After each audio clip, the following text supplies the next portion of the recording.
Hi good morning दोस्तों, कैसे हैं आप सब। आई होप आप लोग बहुत अच्छे होंगे और आपकी पढ़ाई भी अच्छी चल रही होगी। Okay. Good morning Guddu, good morning Sakshi. तबीयत ठीक है गुड्डू? पहले से बहुत अच्छी है, धीरे धीरे आराम मिल रहा है। ओके। चलिए, आ जाइए, सभी लोग क्लास में आ जाएंगे और एक बार कमेंट बॉक्स में हाय हेलो लिख देंगे, जिससे कि आपकी अटेंडेंस मार्क हो जाएगी। ओके। और एक बार क्लियर कर दीजिएगा, वॉइस वीडियो पीपीटी आप सभी को क्लियर हो रहा है, क्लियर शो हो रहा है कि नहीं? गुड्डू एंड साक्षी।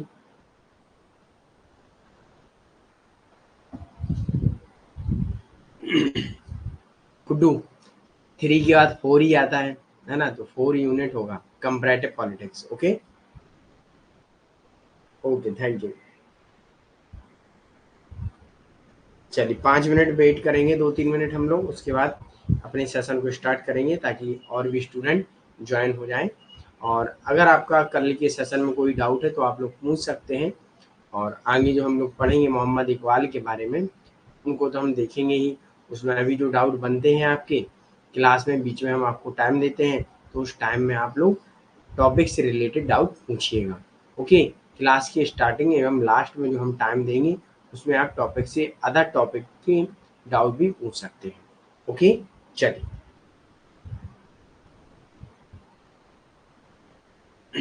वो भी जल्दी से जल्दी कराएंगे। ओके।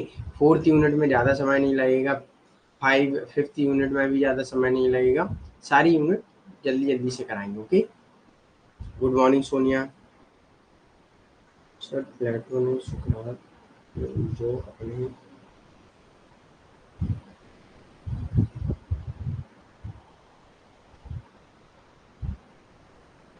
अपने बचाव में बोला था, वो कौन सी बुक है? साक्षी, क्या कहना चाहती हैं आप?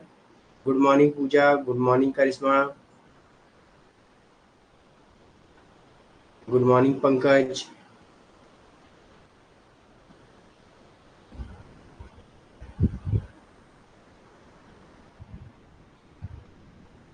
अपोलॉजी है। ओके।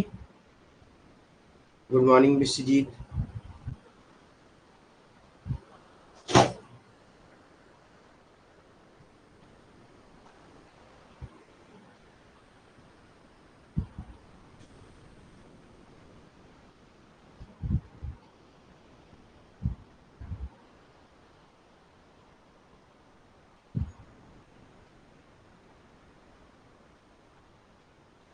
हाँ, मैं ठीक हूँ विश्वजीत।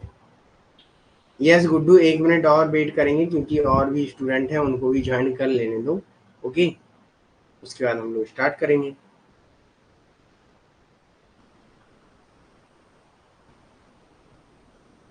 चलिए, तो हम लोग स्टार्ट करते हैं। आज हम लोगों को टॉपिक जो हमको पढ़ना है, वो किसके बारे में पढ़ना है? मोहम्मद इकबाल। सबसे पहले एक मोटिवेशन कोट देख लेते हैं हम लोग। इतिहास लिखने के लिए कलम की नहीं, हौसलों की जरूरत होती है। जेआरएफ करने के लिए कंटेंट इकट्ठा करने की आवश्यकता नहीं होती है, बल्कि कंटेंट को पढ़ना एवं बार बार रिवीजन करने की आवश्यकता होती है। ओके। याद रखिएगा, ये चीजें अपने जीवन में भी आप लोग उतारिएगा कि इतिहास लिखने के लिए कलम की आवश्यकता नहीं होती है। आपके जो हौसले हैं, हौसलों की जरूरत होती है। हाँ, जब आप अपना इतिहास लिखेंगे, ये नहीं कि आप अपनी पर डे का रूटीन लिख रहे हैं, वो नहीं। आपने जो स्ट्रगल, जो संघर्ष किया है, उसे लिखिएगा। ओके। जो आप स्ट्रगल कर रहे हैं अपनी जर्नी, अपने गोल को अचीव करने के लिए, वो बाद में लिखा जाएगा, उसे हम लोग कहते हैं इतिहास। ओके। चल, तो एक बार थम्स अप दीजिए और उसके बाद हम लोग बढ़ेंगे मोहम्मद इकबाल की ओर। मोहम्मद इकबाल के बारे में आप लोग क्या जानते हैं? आप लोग सबसे पहले बताइएगा। चलिए, मोहम्मद इकबाल के बारे में आप लोगों के क्या विचार हैं, बताइएगा। चलिए, बहुत अच्छे थिंकर हैं ये। चलिए, आंसर दीजिए।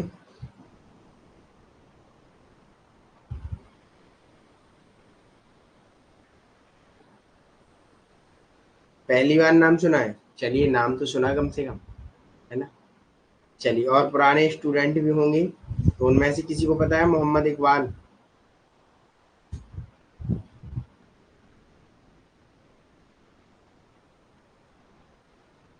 Yes, Sonia, very good.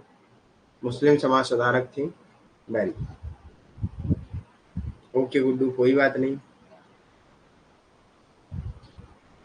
और किसे पता है? करिश्मा आपको, पंकज, पूजा, अंजलि, किसी को नहीं पता है?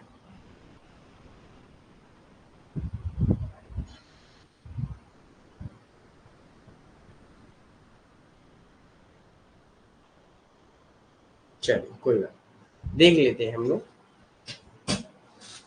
ये एक कवि भी है, एक सोशल रिफॉर्मर है,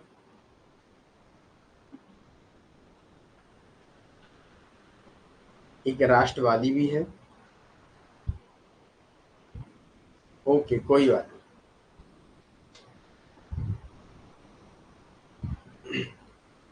तो इनके बारे में हम लोग थोड़ा देखेंगे, और ये मुस्लिम समाज के लिए बहुत ज़्यादा काम करते हैं, क्योंकि यूरोप में जब ये गए थे तो वहाँ इन्होंने मुस्लिम समाज का एक वो देखा शोषण, और उससे वो प्रभावित हुए। तब उन्होंने मुस्लिम के बारे में ज़्यादा एक मतलब मुस्लिम समाज के बारे में फिर ज़्यादा विचार अपने दिए, क्योंकि ये पहले कहते थे हम भारतीय, हमारा राष्ट्र भारतीय, हम सब भारतीय के रूप में मानते थे, लेकिन उसी विचार को आगे जाके बदल लेते हैं और कहते हैं हम सारे मुस्लिम, फिर मुस्लिम शब्द का यूज करने लगते हैं।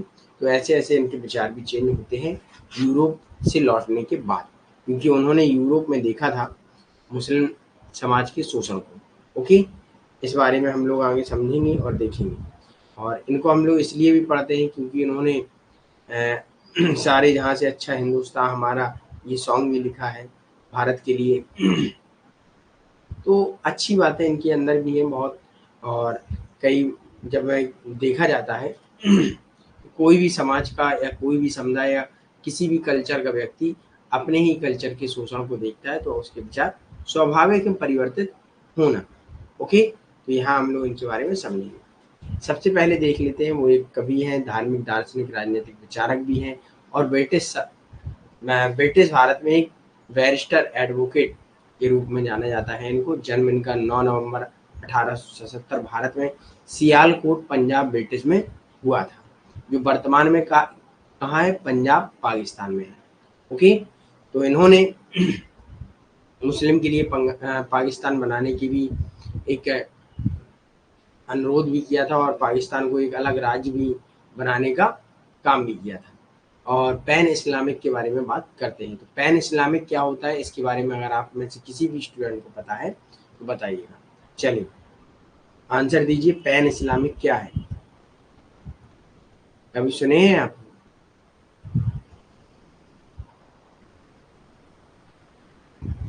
बताइए।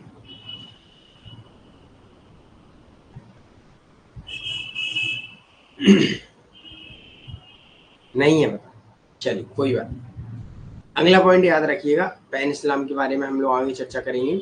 अगला पॉइंट याद रखिएगा, गोलमेज, जो राउंड टेबल कॉन्फ्रेंस में इन्हें आमंत्रित किया गया और ये उसमें शामिल भी हुए मुस्लिम प्रतिनिधि के रूप में। ओके, मुसलमानों का इन्होंने प्रतिनिधित्व भी किया, मुसलमानों का रिप्रेजेंट किया गोलमेज जो राउंड टेबल कॉन्फ्रेंस थी उसमें।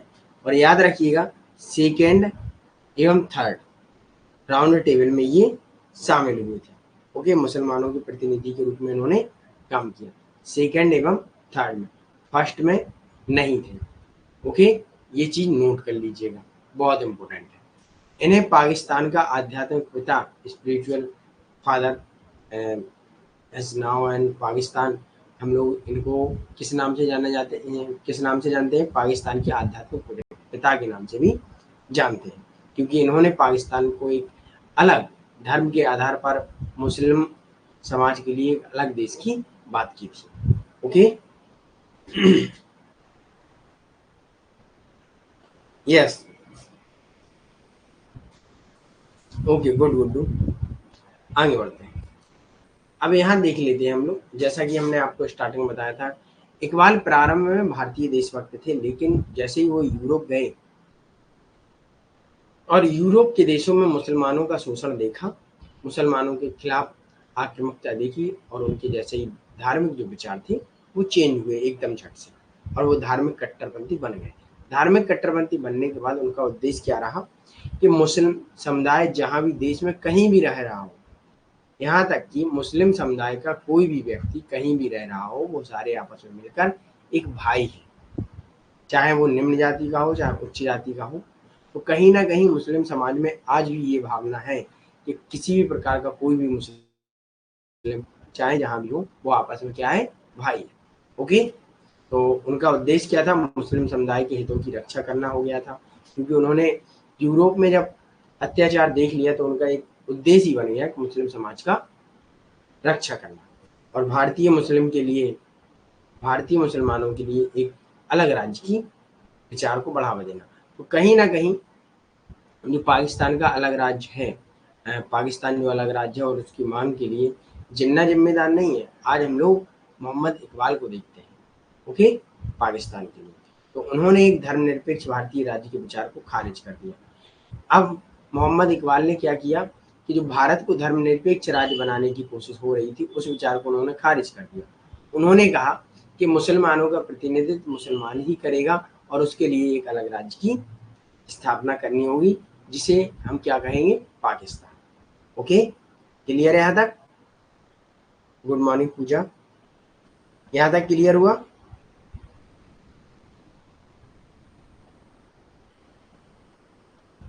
देखिए, मोहम्मद जिन्ना तो भाई ठीक है, उन्होंने तो राजनीति के हिसाब से देखा था, लेकिन इन्होंने क्या किया, उन्होंने शोषण के अनुसार देखा कि मुसलमानों का शोषण हो रहा है, इस वजह से मुस्लिम धर्म की सुरक्षा के लिए उन्होंने कहा कि हमें पाकिस्तान राज्य की स्थापना का विचार इन्होंने उपजा। ओके, इन्होंने जब लोगों के बीच ये भावना डाली कि पाकिस्तान एक राज्य चाहिए मुसलमानों के लिए। ओके, क्लियर है यहाँ तक?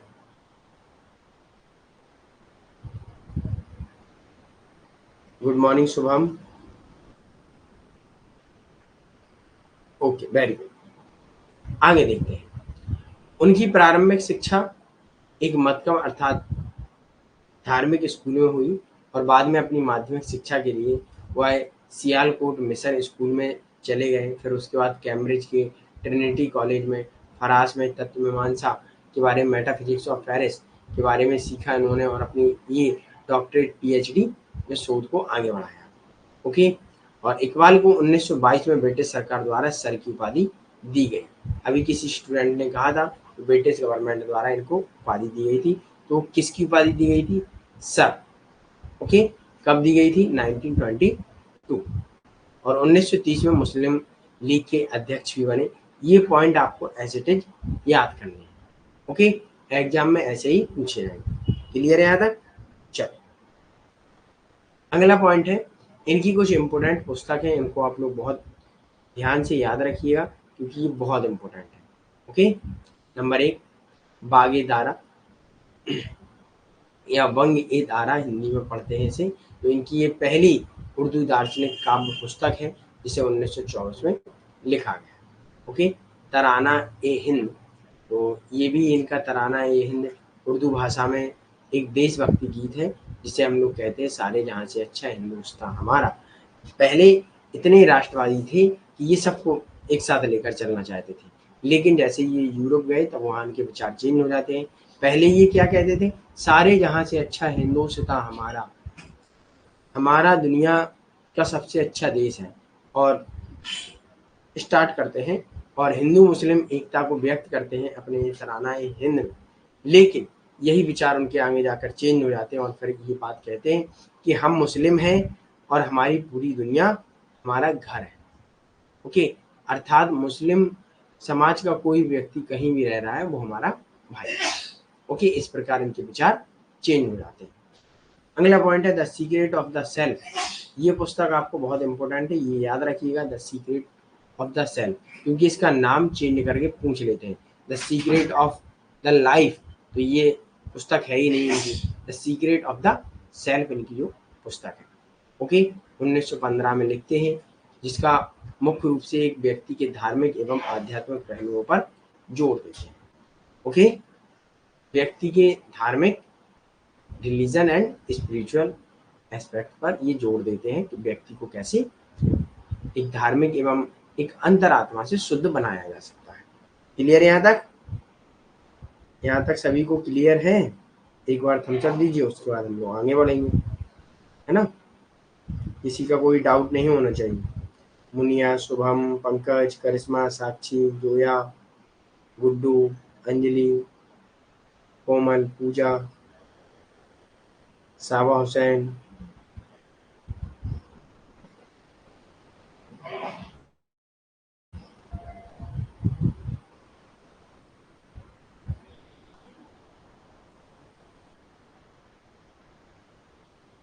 क्या रिपीट करना है पूजा? देखिए, सिर्फ यहाँ हमने ये बताया द सीक्रेट ऑफ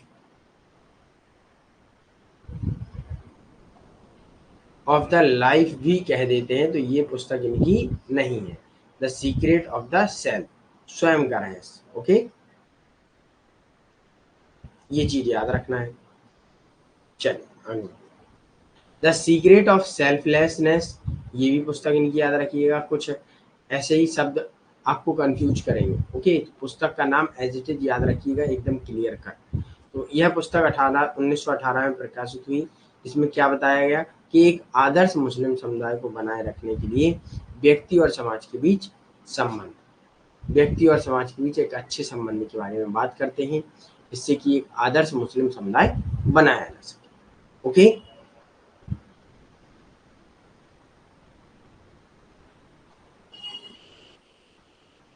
कौन सा? सारे जहां से अच्छा हिंदुस्तान हमारा, ये मोहम्मद इकबाल ने लिखा है।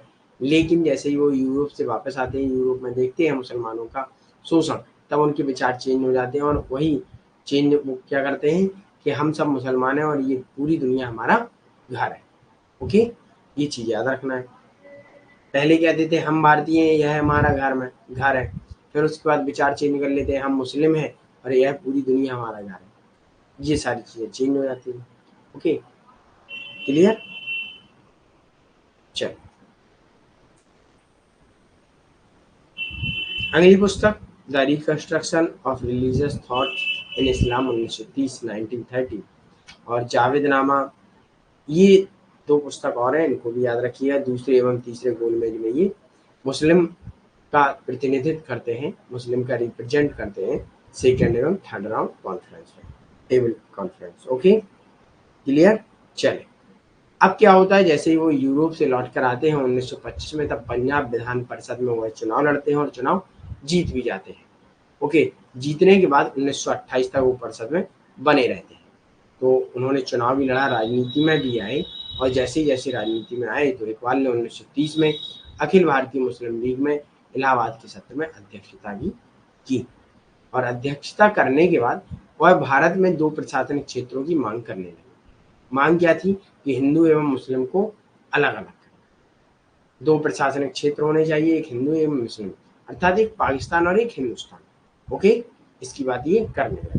तो उन्हीं के विचार से कहीं ना कहीं पाकिस्तान और एक हिंदुस्तान बना, अर्थात पाकिस्तान देश बना। ठीक है, अगला पॉइंट, जिन्ना का तो सिर्फ इतना ही था कि हमें प्रधानमंत्री बना दीजिएगा, है ना। इनके विचार कहीं ना कहीं ऐसे पड़े कि एक राज्य बनाना पड़ा पाकिस्तान। ओके,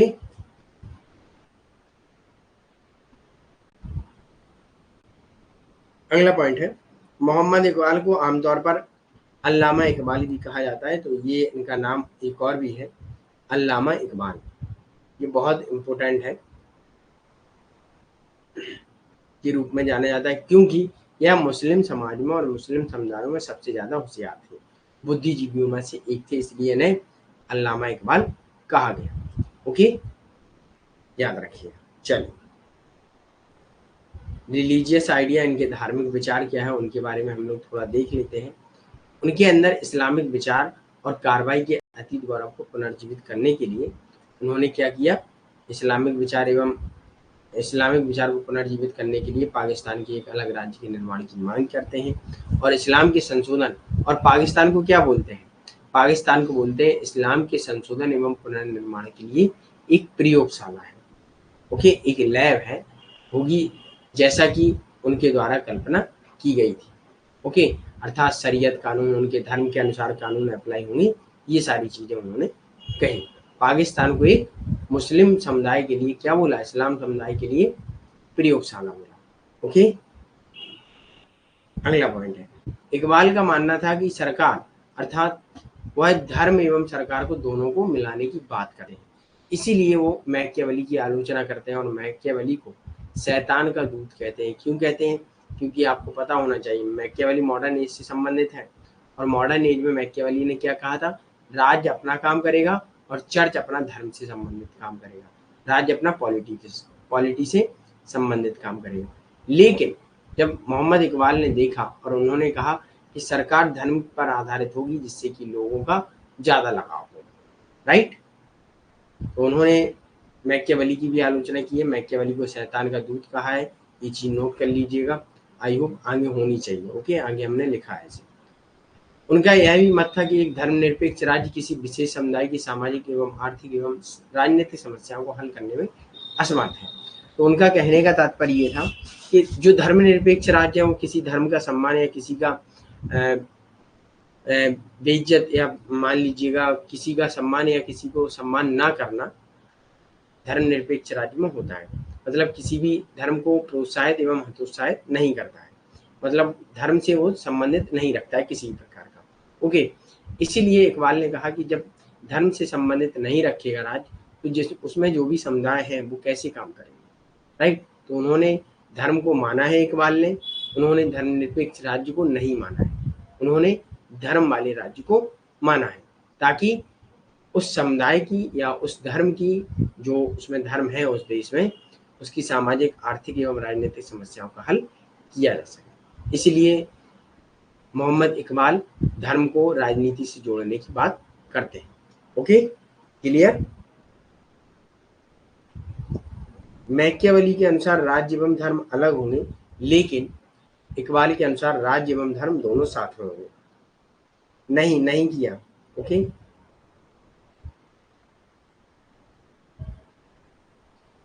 धर्म को कभी अलग नहीं किया इकबाल ने राज्य से। ओके,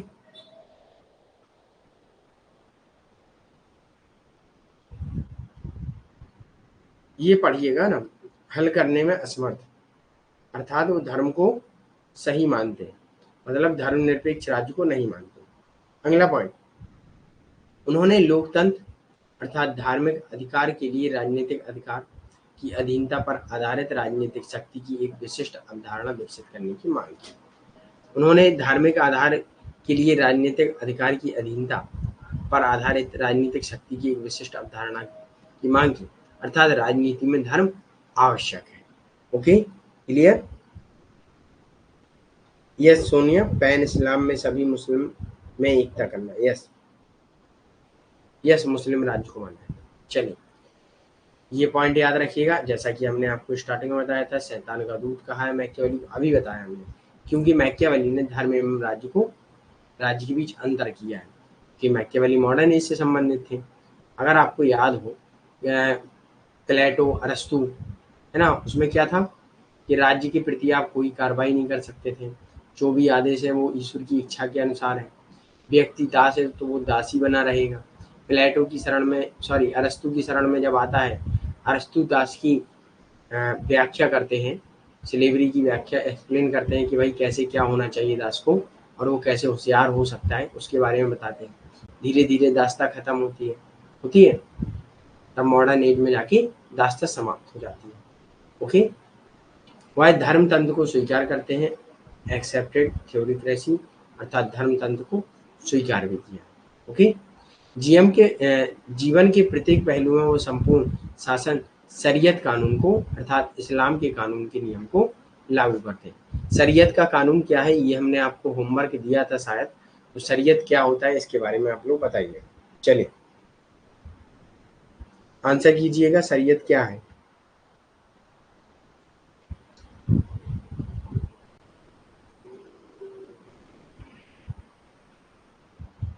जोया, सोनिया और साबा हुसैन, आप लोगों को तो पता होगा शरीयत कानून क्या है,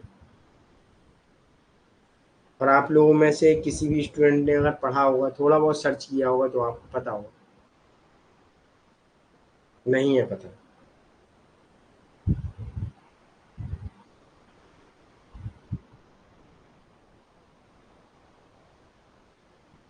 इस्लाम कानून को तो बोलते हैं शरीयत।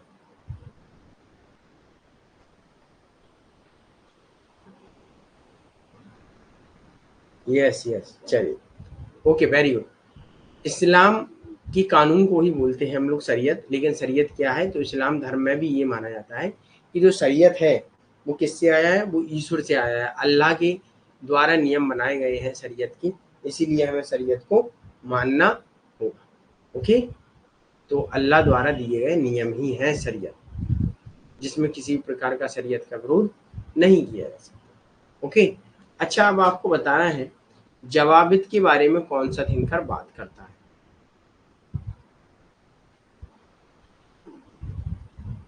जवाबित, चलिए बताइए, जवाबित के बारे में कौन सा थिंकर बात करता है? हम लोग पढ़ चुके हैं, जवाबित है कानून और शरीयत कानून के बारे में बात करते हैं। कौन से थिंकर है? क्या समझ नहीं आया साक्षी?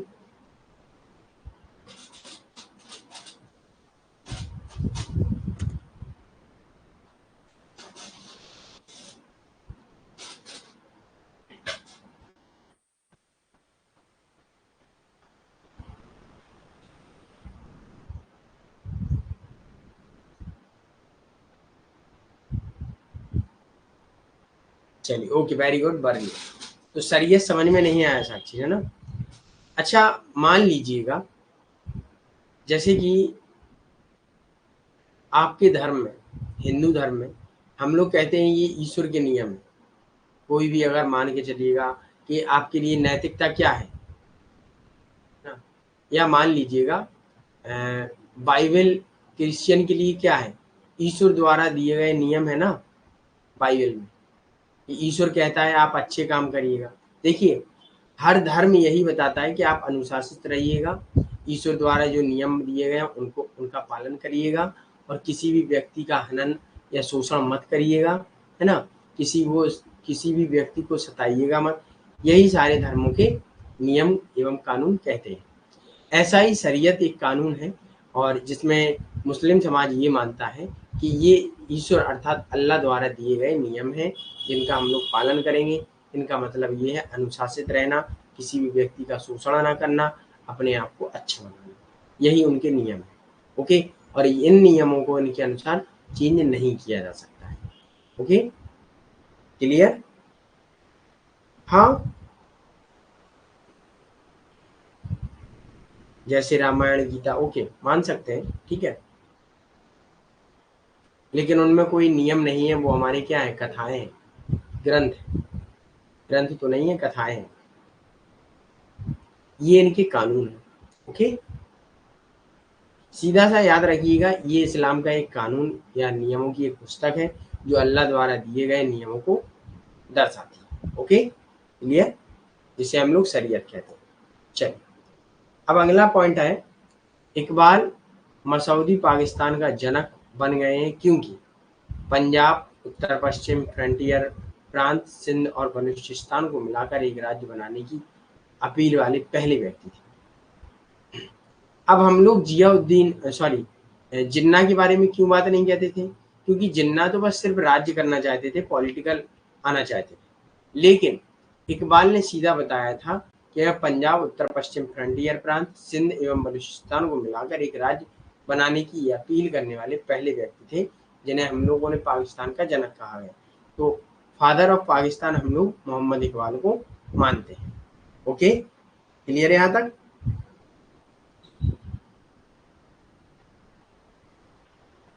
यस यस, करिश्मा। ओके, तो ये चीजें याद रखिएगा। ओके, तो फादर ऑफ पाकिस्तान कौन है?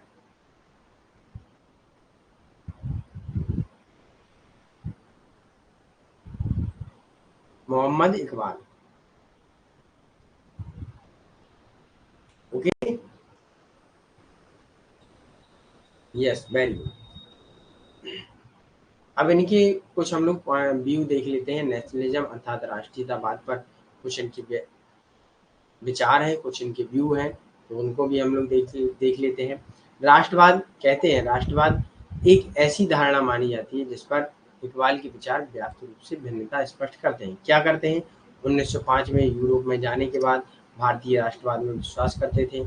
जाने तक, याद रखिएगा, 1905 में यूरोप जाने तक भारतीय राष्ट्रवाद में विश्वास रखते थे। लेकिन क्या हुआ कि उन्होंने इस्लामी धर्म एवं लोगों के प्रति एक नया लगाव विकसित हुआ, जिसे उन्होंने पैन इस्लामवाद की तर्ज पर उनके विचारों को आकार दिया गया और उन्हें क्षेत्रीय राष्ट्रवाद के खिलाफ कर दिया।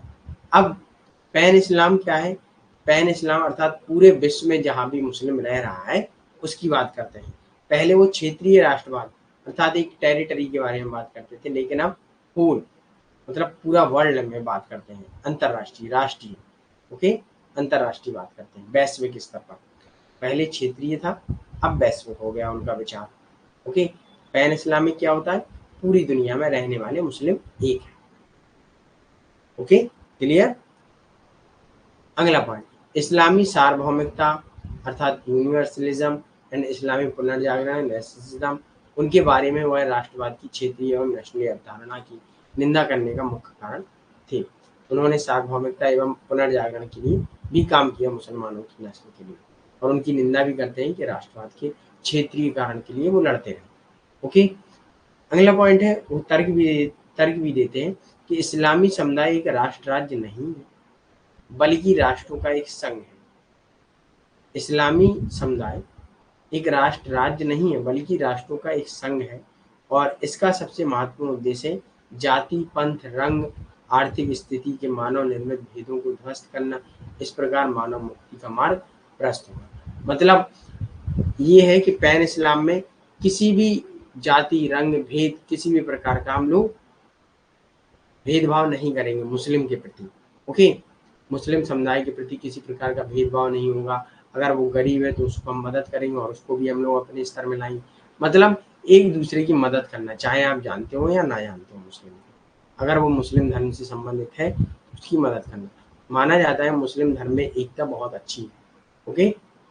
चलिए, यहाँ तक क्लियर है सभी को? अगर किसी भी स्टूडेंट का कोई डाउट हो तो पूछ सकता है।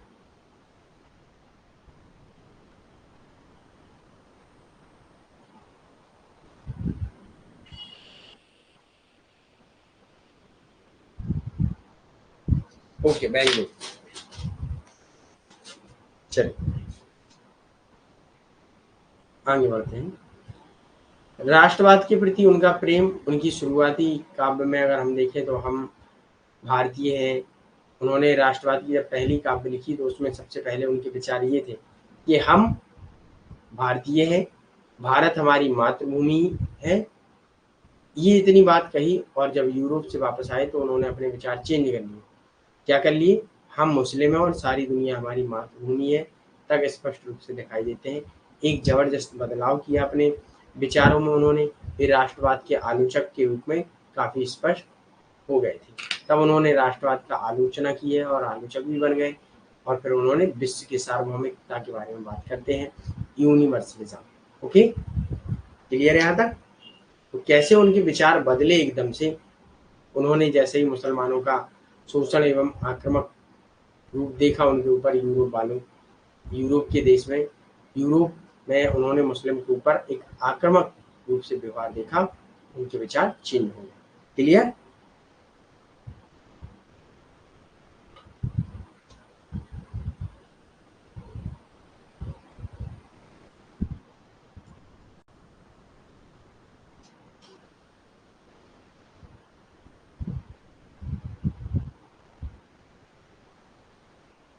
चलिए आगे बढ़ते।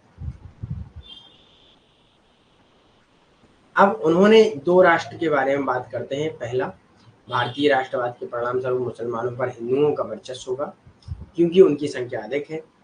अब उन्होंने राष्ट्रवाद की विचारधारा का विरोध किया। कैसे किया? पहला तो उन्होंने ये कारण दिया कि हिंदू बहुसंख्यक में है, इसलिए मुसलमानों का शोषण होगा क्योंकि वो अल्पसंख्यक है, ओके। दूसरा कारण देते हैं कि राष्ट्रवाद दुनिया के विभिन्न देशों में मुसलमानों के बीच संकीर्ण देशभक्ति की भावना को बढ़ावा देगा और धीरे धीरे इस्लामिक बंधन को ढीला कर देगा। अर्थात मुसलमानों के बीच जो संकीर्ण देशभक्ति की भावना को बढ़ावा देगा और धीरे धीरे इस्लामिक बंधन को ढीला कर देगा। क्योंकि जो बहुसंख्यक में है हिंदू, वो कहते हैं कि हिंदू मुसलमानों को धीरे धीरे उनकी देशभक्ति या राष्ट्रभक्ति से संकीर्ण रूप से उनको मतलब उनके विचारों को परिवर्तित करेगा और उनके जो बंधन है वो टूट जाएंगे, ढीले हो जाएंगे, वो भी हिंदू में कन्वर्ट हो जाएंगे। तो यहाँ तक उन्होंने कह दिया था। इसलिए उन्होंने कहा था कि हमें एक राज्य अलग ही चाहिए जो पाकिस्तान। Okay, clear. चल, अब खुदी का सिद्धांत क्या है? थ्योरी ऑफ खुदी। तो ये बहुत इंपॉर्टेंट है। खुदी का सिद्धांत क्या कहलाता है? व्यक्ति को अपने व्यक्तित्व पर काम करना चाहिए, व्यक्ति को नैतिकता एवं धार्मिक जीवन को अपनाना चाहिए जो सर्वोपरि है, जिससे मनुष्य के व्यक्तित्व का विकास होता है। व्यक्ति को आशावादी होना चाहिए, नई नई इच्छाओं उसके अंदर सृजित होनी चाहिए और उनकी प्राप्ति के लिए हमेशा तत्पर रहना चाहिए। ये उनका खुदी का सिद्धांत है कि व्यक्ति को अपने व्यक्तित्व पर काम करना चाहिए। ओके, अर्थात वो धर्म एवं नैतिकता को प्राप्त करता रहे। ये सारी चीजें मतलब एक अच्छी आदतें होनी चाहिए। ये उनका खुदी का सिद्धांत है, थ्योरी ऑफ खुदी। ओके, चलो, अब व्यूज ऑन पैन इस्लामिक क्या है? तो पैन इस्लामवाद का भी हम लोग विचार जान लेंगे। पैन इस्लामवाद एक सर्वव्यापक विचार है जिसका मुख्य उद्देश्य क्या है? दुनिया के विभिन्न हिस्सों में मुसलमानों के बीच उनकी भौगोलिक स्थिति के बावजूद एक प्रकार की एकता एवं भाईचारा को लाना। मतलब पैन इस्लाम में क्या है? दुनिया में कहीं भी कोई भी मुस्लिम रह रहा हो, हम लोग उसको भाई मानेंगे और उसमें किसी भी प्रकार का भेदभाव नहीं मानेंगे कि भौगोलिक दूरी हमारी 2000 किलोमीटर है, हम उसे भाई कैसे मान सकते हैं, ऐसा कुछ नहीं। उन्होंने कहा है किसी भी प्रकार की परिस्थिति हो, कुछ भी हो, कोई भी भौगोलिक स्थिति हो, हम उसे भाई मानेंगे, चाहे वो दूर हो, चाहे हमसे पास हो, चाहे हमसे ऊंचा हो, चाहे हमसे नीचा हो। ओके, तो हम उसमें एक एकता अर्थात हम लोग भाई बंधुत्व फ्रेटर्निटी के बारे में बात करते हैं। ओके, इस्लाम भाई भाई। यस,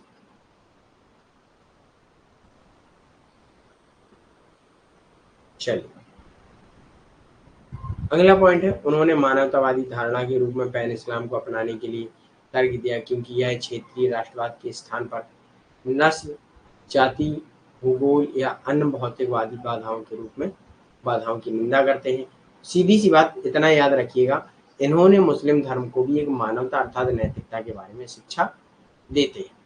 ओके, उन्होंने लोगों के धार्मिक विश्वास से लेकर मुस्लिम भाईचारा के विकास दृष्टिकोण में विश्व दृष्टिकोण तक इस्लाम की जड़ों को संशोधित करने का प्रयास किया। मतलब पूरे विश्व में जहाँ भी कोई इस्लाम रह रहा है उसकी जड़ों में, उसके नियम कायदों में सारे में संशोधन करने की बात की है और उनके लिए प्रयास भी किया है। दुनिया के विभिन्न हिस्सों में रहने वाले लोग इस्लाम के सामान्य बंधन को महसूस करने के लिए सांसारिक प्रतिबंधों से मुक्त महसूस करेंगे।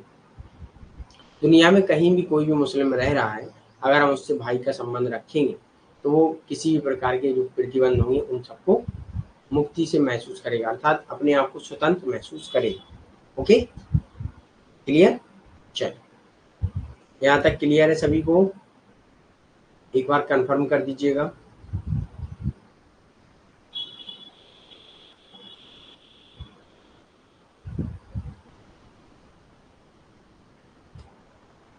ओके, उन्होंने माना कि इस्लाम और नस्लीय विशिष्टता विरोधाभासी या विरोधी है और उनका एकमात्र एजेंडा एक बेहतर सामाजिक व्यवस्था बनाना जो अंतर्राष्ट्रीय एकता के बारे में बात करती है, सहयोग प्राप्त करना चाहते हैं, न सार्वभौमिकता के बारे में बात करते हैं। इकबाल तर्क भी देते हैं कि दुनिया में समायोजन अर्थात योजना से संबंधित योजना प्लानिंग एवं सामाजिक व्यवस्था को सुरक्षित करने का सही तरीका क्या है? पैन इस्लामवाद के माध्यम से। पैन इस्लाम के माध्यम से हम लोग एक सामाजिक व्यवस्था को सही बना सकते हैं एवं शांतिपूर्ण स्थान या शांतिपूर्ण हम लोग समाज को स्थापित कर सकते हैं। ओके, किसी प्रकार के भेदभाव को नहीं मानते। चलिए, अब व्यूज ऑन पाकिस्तान, उनके पाकिस्तान पर क्या विचार है? तो उन्होंने पाकिस्तान को क्या कहा? मुस्लिम समाज को यूज करने के लिए एक प्रयोगशाला कहा। मुस्लिम को अपने संशोधन करने एवं अपने कानूनों में संशोधन करना एवं उनमें मैनिपुलेट करना, उसके लिए उन्होंने एक उसे प्रयोगशाला कहा है पाकिस्तान का। तो देख लेते हैं इनके और विचार हैं। वह मुस्लिम के लिए एक अलग राज्य की मांग के समर्थन में थे और एकात्मक भारतीय राज्य के विरोध में थे। भारत एक तथा धर्मनिरपेक्ष भारत के विरोध में थे, क्योंकि उनका मानना था कि हिंदू बहुमत में है तो और मुस्लिम अल्पसंख्यक माइनॉरिटीज में है तो उनके ऊपर हावी होंगे। ये बात उन्होंने कहकर पाकिस्तान को अलग राज्य बनाने के लिए समय। और अगला पॉइंट है धार्मिक आधार पर भारत के पुनर्गठन से संबंधित उनका पहला संदर्भ है अखिल भारतीय मुस्लिम लीग की स्थापना करना और उसकी वार्षिक सत्र इलाहाबाद में उन्होंने अपने अध्यक्षीय भाषण दिए और उसके अध्यक्ष भी। ओके, ये कब दिया, कब हुआ, ये सबकी हम लोग आपको स्टार्टिंग में डेट मैंने आपको बता दी है, तो वो आप लोग याद रखिए। ओके, क्लियर है यहाँ तक? तो अब हमें आप ये बताइए, क्षेत्रीय राष्ट्रवाद का ये विरोध करते हैं या नहीं? टेरिटरी नेशनलिज्म के बारे में, टेरिटोरियल नेशनलिज्म की आलोचना करते हैं या नहीं?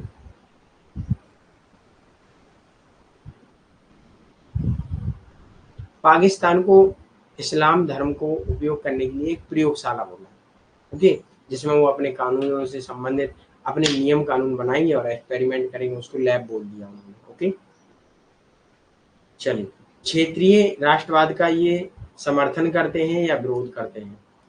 सपोर्ट किया,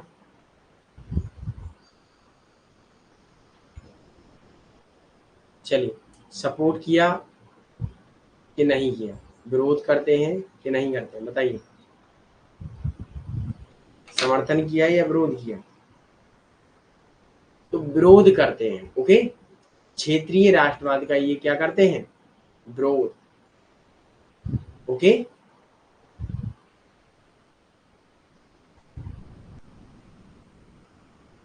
ये अंतरराष्ट्रीय अर्थात सार्वभौमिकता का समर्थन करते हैं, सार्वभौमिक।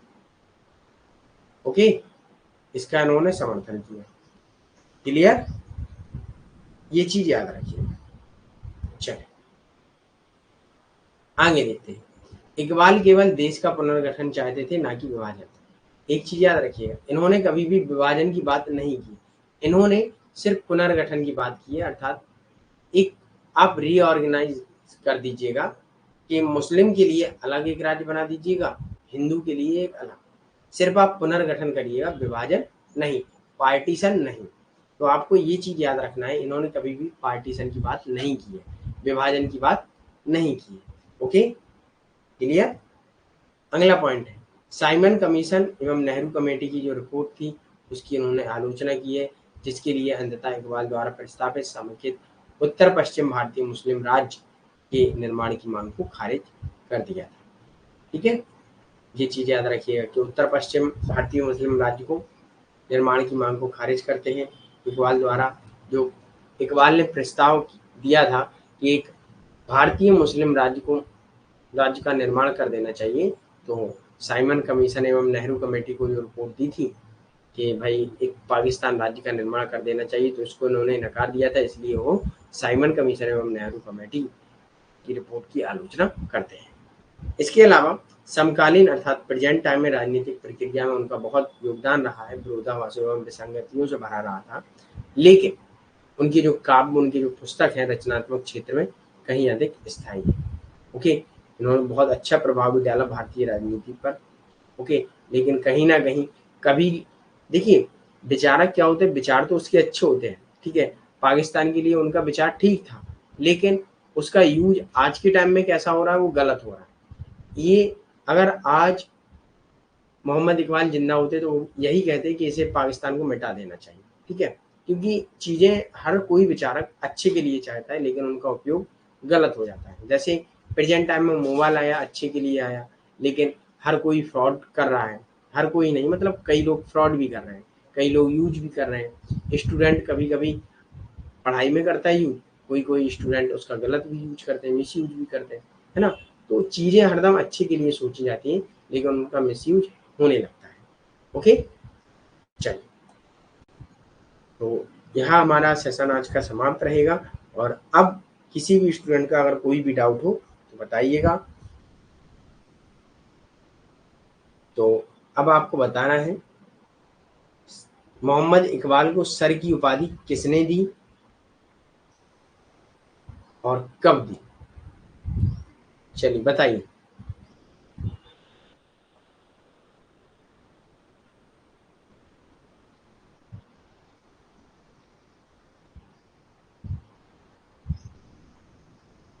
यस साक्षी।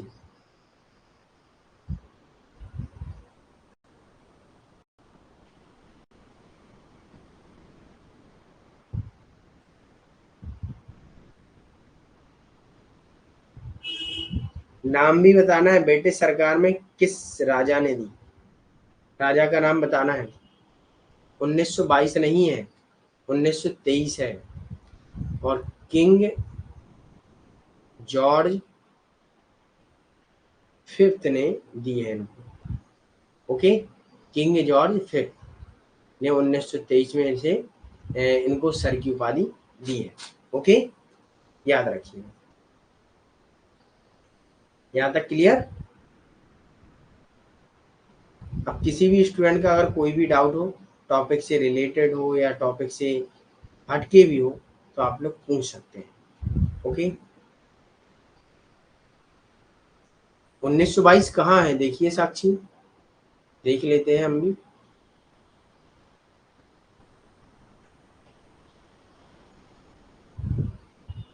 तुरंत क्लियर कर लेंगे।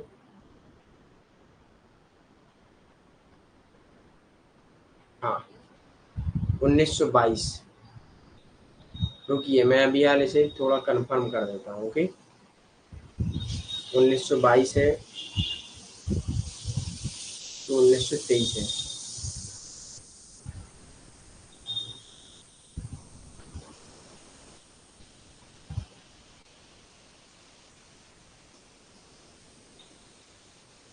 दो मिनट वेट करिएगा।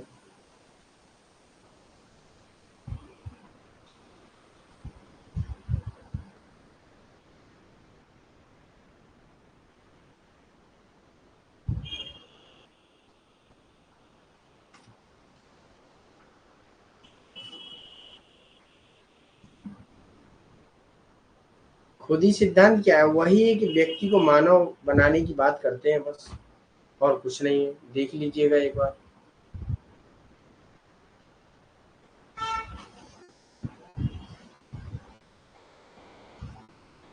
नैतिकता, मोरलिटी के बारे में बात करते हैं बस, और कुछ नहीं है।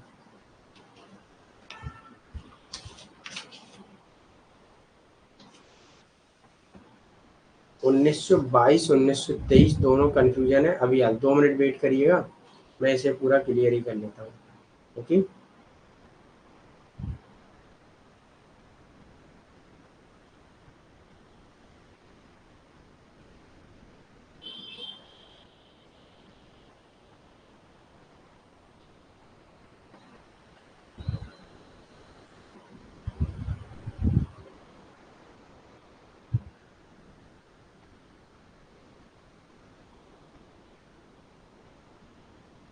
इसे 1923 करिएगा। ओके, 1923 रहेगा, 1922 नहीं रहेगा।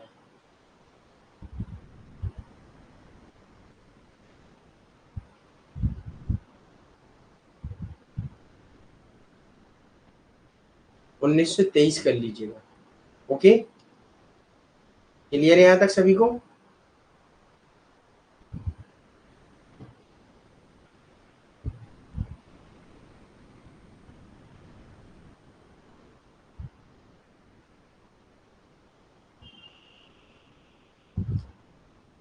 ब्रिटिश सरकार के में जो राजा थे, king George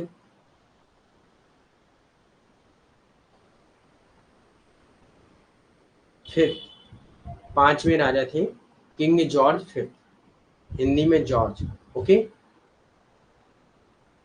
king George fifth. Okay, clear. 1923 में इन्होंने इन्हें सर की उपाधि दी। ओके, हाँ। अब खुद ही इसका सिद्धांत क्या है, इसे हम लोग एक बार और समझ लेते हैं। ये मान लीजिएगा, नैतिकता है ना, धार्मिक आदर्श जीवन को अपनाना चाहिए, मतलब एक अच्छा जीवन अपनाना चाहिए कि आप मानवता समझे, है ना, मानवता अपने आप में। नई नई इच्छाएं एवं उसके अंदर सृजित होनी चाहिए, नई नई इच्छाएं एवं अच्छा अच्छा कार्य करना, है ना, एवं जो भी आपकी इच्छाएं हो उनको प्राप्त करना, करने के लिए आपको तत्पर होना चाहिए। ये सारी चीजें हैं खुद ही का सिद्धांत बस। क्लियर हो गया यहाँ तक? तो वो सही कर लीजिएगा। और नोट्स, आप लोगों के सारे नोट्स अपलोड हो चुके हैं, तो नोट्स भी देख लीजिएगा। अगर किसी भी स्टूडेंट को कोई भी नोट्स ना मिले तो एक बार आप हमें मैसेज कर दीजिएगा, तो वो नोट्स हम आपको दोबारा से अपलोड कर देंगे। ओके, नोट्स सभी को मिल गए हैं कि नहीं, ये बता दीजिएगा एक बार।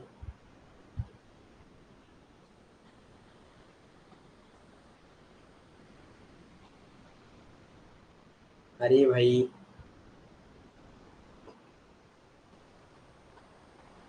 किंग जॉर्ज फिफ्थ ने दी थी, हिंदी में इनको ऐसे लिख लीजिएगा, किंग जॉर्ज फिफ्थ। ओके, करिश्मा आज ही हमने अपलोड किए हैं, क्लास के पहले ही मैंने अपलोड किए थे।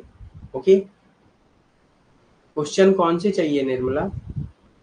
सारे क्वेश्चन अपलोड है इस पर।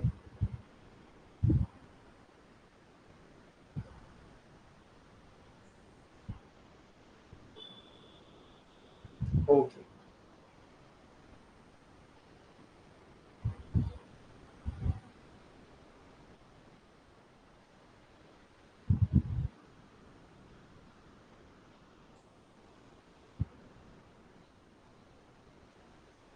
2021 से लेकर 2022 तक के पेपर फर्स्ट के कि सेकंड के?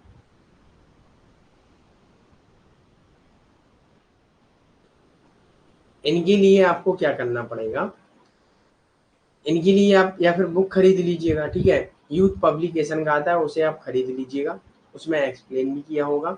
नहीं तो आपको सारे नोट्स आपने जब परचेज किया होगा तो उसमें सारे डले होंगे। ओके, उसमें देख लीजिएगा, आपको सारे मिल जाएंगे। तो इसके लिए आपको तो वही खरीदना पड़ेगा, है ना, प्रीवियस ईयर का कोई बुक खरीद लीजिएगा। जैसे कि यूथ पब्लिकेशन का आता है, इंग्लिश हिंदी दोनों में आता है। ओके,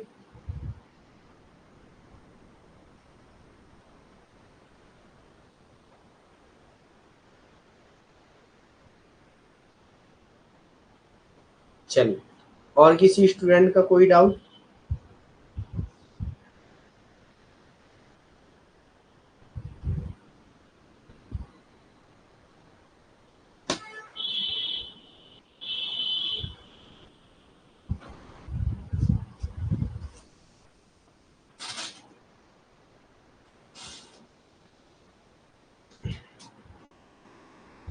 निर्मला, जब हम लोग रिवीजन करेंगे तो उसमें तो हम लोग करेंगे ही, है ना, 21-22 के, 21-22-23। ओके, सब कुछ करेंगे।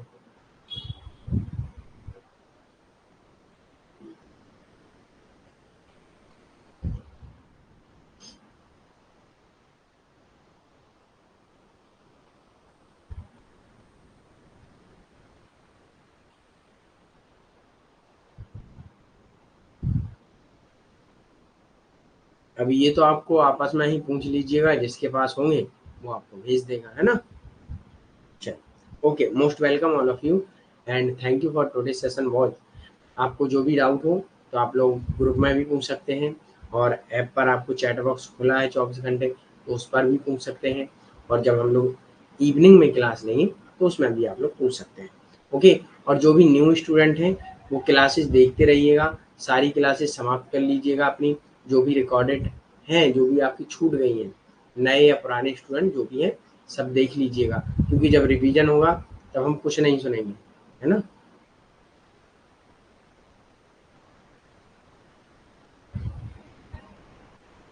चलिए, चला जाए। Okay, thank you for today's session watch and most welcome again. Okay, bye.